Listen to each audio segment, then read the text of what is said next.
Ashikul sir খুব সুন্দর সুন্দর কথা বললেন, তাকে অসংখ্য ধন্যবাদ। এবং আজকে প্রজাতন্ত্র দিবস, সেই নিয়ে আমি কিছু বলবো।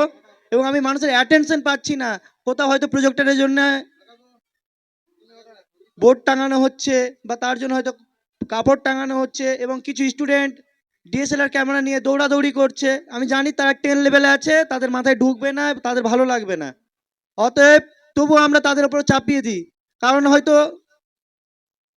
ভবিষ্যতে গিয়ে তাদের যদি কিছুটা হলেও মনে থাকে। তো আমি কয়েকটা কথা বলছি প্রজাতন্ত্র দিবস উপলক্ষে।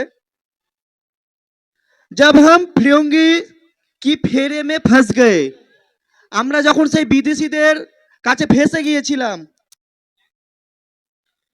रंग से बसंती चोलों की टोलों से हजारों लाखों करोड़ों लोग लोग इकट्ठे हुए थे, तब हम आजादी मिले थे।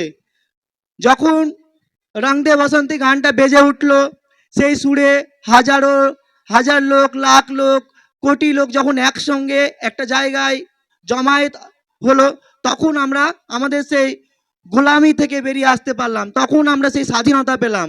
এবং সেই স্বাধীনতা স্বাধীনতা তো আমরা পেয়ে গেলাম। তখন ভাইসরয় ছিলেন বা গভর্নর জেনারেল ছিলেন লর্ড মাউন্টব্যাটেন, এবং আমাদের স্বাধীন ভারতের রাষ্ট্রপতি ছিলেন ডক্টর রাজেন্দ্র প্রসাদ। এবার তো এইভাবে তো একটা দেশ চলতে পারে না, একটা সিস্টেম থাকা দরকার, একটা দেশ যে রান করবে। তো তার জন্য ডাকা হলো সেই মন্ত্রী পরিষদে, সেখানে একটা গণপরিষদে ডাকা হলো ডক্টর বি.আর. আম্বেদকরকে, যে এই নিয়ে একটা কিছু তো করতে হবে আমাদের। তখন তাকে দায়িত্বভার দেওয়া হলো এবং সেইখানে একটা কমিটি গঠন করা হলো, ড্রাফটিং কমিটি।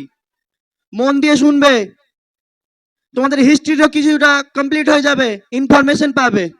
ড্রাফটিং কমিটি গঠন করা হলো এবং 1947 সালের 26শে আগস্ট, 26 আগস্ট বা 28শে আগস্ট এরকম একটা ডেটে তাকে ডাকা হলো এবং তাকে দায়িত্বভার দেওয়ার জন্য আহ্বান করা হলো, এবং তিনি সবকিছু চিন্তা ভাবনা করতে বলা হলো, এবং তিনি আবার পুনরায় আসলেন 4 নভেম্বর 1947 সাল।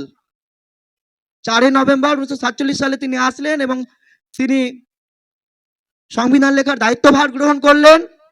সেই সংবিধান লিখতে টোটাল সময় লাগলো 2 বছর 11 মাস 18 দিন।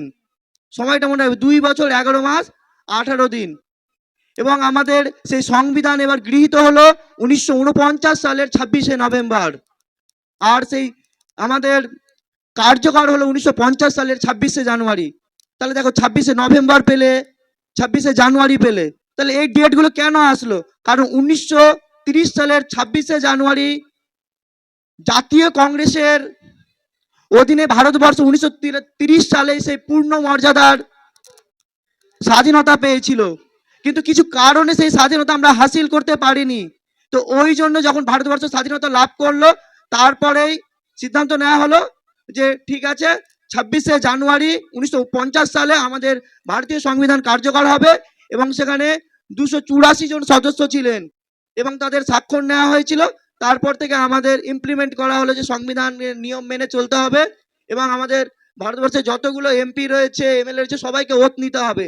তো সেই রকম ওথ তোমাদের নিতে হবে সেই মাধ্যমিক পরীক্ষা দেওয়ার জন্য, শপথ গ্রহণ করতে হবে। আর এই বাকি কটা দিন আছে একদম সিরিয়াস। মোবাইল একদম আলবিদা, মোবাইলের সঙ্গে কোনো সম্পর্ক থাকবে না তোমাদের, সম্পর্ক বইয়ের সঙ্গে।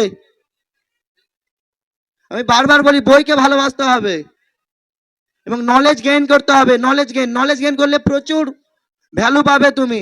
রাস্তাঘাটে যেখানে হোক, পথে বাটে সব লোকে সালাম করবে। নলেজ না থাকলে সবাই তোমাকে ছুঁড়ে ফেলে দেবে। জানো তো, খালি কলসি বাজে বেশি। ডাটা থাকতে হবে তোমার মধ্যে, তত্ত্ব থাকতে হবে, নাহলে তোমাকে কেউ অ্যাকসেপ্ট করবে না। তো অ্যাকসেপ্টেবল হতে হবে সবার কাছে। তোমরা তো দেখতেই পাচ্ছ কিছু কিছু পার্সন আছে যাদেরকে নিয়ে আমাদের সব সময় চর্চা করছি, সব সময় ঘষা মাজা লেগে আছি, যত ঘষছি তত চকচকে হচ্ছে। তো সেই রকম হতে হবে। আর এর মধ্যে আমরা খুব একটা বোরিং ফিল করছি, মানুষ স্পিচ শুনতে চায় না। তো কিছুক্ষণের মধ্যে একটা নাটক হবে খুব সুন্দর, এনার্জেটিক প্রোগ্রাম। তারপরে হবে তোমাদের সেই, আমরা তো সবসময় অডিও শুনছি, এখন তো ভিজুয়ালও কিছু দেখতে পাবো। ঠিক আছে, চলো লেটস গো, এই বলে শেষ করছি।